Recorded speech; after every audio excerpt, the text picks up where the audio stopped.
Hello વિદ્યાર્થી મિત્રો, આજે હું તમારા માટે લઈને આવી છું ધોરણ 6 વિષય ગણિત પાઠ 4 ભૂમિતિના પાયાના ખ્યાલોના સ્વાધ્યાય 4.2ના તમામ પ્રશ્નોના ઉત્તરોની સમજૂતી અને તે પણ નવે બુક પ્રમાણે. જો તમને આપણા વિડીયો ગમે તો તમે તેને લાઇક, શેર અને સબસ્ક્રાઈબ જરૂરથી કરી દેજો. તો સ્વાધ્યાય 4.2નો આપણો પહેલો પ્રશ્ન છે કે નીચેના વક્રનું એક ખુલ્લા અને બીજું બંધ વક્રમાં વર્ગીકરણ કરો. તો અહીં જે પહેલી આકૃતિ છે એ ખુલ્લા વક્રની છે, કારણ કે અહીં રેખાખંડો જે છે તે રેખાખંડો જોડાઈને એક બંધ આકૃતિ રચતા નથી, માટે તે ખુલ્લો વક્ર થશે.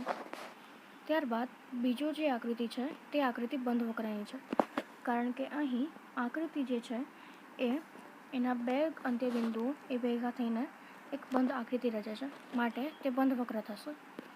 ત્યારબાદ તેનો ત્રીજો પ્રશ્ન છે, જે ત્રીજી આકૃતિ દર્શાવી છે તે ખુલ્લો વક્ર છે, કારણ કે આ બે અંત્યબિંદુઓ છે એ ભેગા થઈને એક બંધ આકૃતિ રચતી નથી.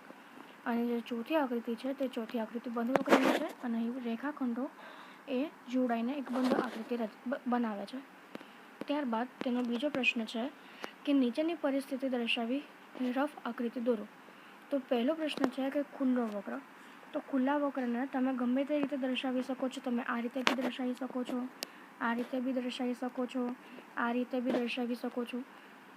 ત્યારબાદ તેનો બીજો પ્રશ્ન છે કે બંધ વક્ર.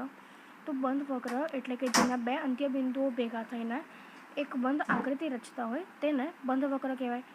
તો માટે આપેલી જે આકૃતિ છે એ બંધ વક્ર થશે, આ આકૃતિ બી બંધ વક્ર થશે, આ આકૃતિ બી બંધ વક્ર થશે. ત્યારબાદ તેના પછીનો ત્રીજો પ્રશ્ન છે કે કોઈ પણ બહુકોણ દોરીને તેની અંદરના ભાગનો છાંયાંકિત કરો. તો અહીં આપણને આ પંચકોણની આકૃતિ દોરીને તેનો અંદરનો ભાગ છાંયાંકિત કરી શકીએ. ત્યારબાદ તમે ષટકોણ દોરીને પણ તેનો અંદરનો ભાગ છાંયાંકિત કરી શકો. ત્યારબાદ તેના પછીનો ચોથો પ્રશ્ન છે કે નીચે આપેલી આકૃતિ પરથી પ્રશ્નોના જવાબ આપો. તો તેનો પહેલો પ્રશ્ન છે કે આ જે આકૃતિ છે શું તે વક્ર છે? તો આ આકૃતિ વક્ર થશે, કારણ કે અહીં તે રેખાખંડો જે છે એ જોડાઈને એક ચોક્કસ આકાર દર્શાવે છે. ત્યારબાદ શું તે બંધ આકૃતિ છે? તો હા, તે બંધ આકૃતિ પણ થશે, કારણ કે તેના બે અંત્યબિંદુઓ ભેગા થઈને એક બંધ આકૃતિ દર્શાવે છે. ત્યારબાદ પાંચમો પ્રશ્ન છે, જો શક્ય હોય તો નીચેની પરિસ્થિતિ દર્શાવતી રફ આકૃતિ દોરો. તો તેનો પહેલો પ્રશ્ન છે કે બંધ વક્ર કે જે બહુકોણ ન હોય. બહુકોણ થવા માટે અંદરનો ખૂણો હોય એ કોઈક માપનો હોવો જોઈએ. એટલે અહીં આપણે આ પ્રમાણેની બંધ આકૃતિ દોરી શકીએ કે જે વક્ર નથી, જે વક્ર છે પણ બહુકોણ નથી. આવી આકૃતિ પણ દોરી શકો. ત્યારબાદ તેના પછીનો બીજો પ્રશ્ન છે કે ખુલ્લો વક્ર જે સંપૂર્ણપણે રેખાખંડનો બનેલો હોય. તો આપણે સંપૂર્ણ ખુલ્લો વક્ર એટલે ઝેડ બનાવી શકીએ કે જેમાં એ ઝેડ જે છે એ ખુલ્લો વક્ર દર્શાવે છે અને સંપૂર્ણપણે રેખાખંડનો બનેલો છે. ત્યારબાદ તેના પછીનો ત્રીજો પ્રશ્ન છે કે બે બાજુવાળો બહુકોણ.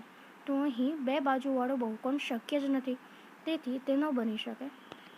જો તમને આપણો વિડીયો ગમ્યો તો તમે તેને લાઇક, શેર અને સબસ્ક્રાઈબ જરૂરથી કરજો. અને આ કોઈ પણ ડાઉટ હોય તો કોમેન્ટ સેક્શનમાં જણાવી શકો છો. Thank you.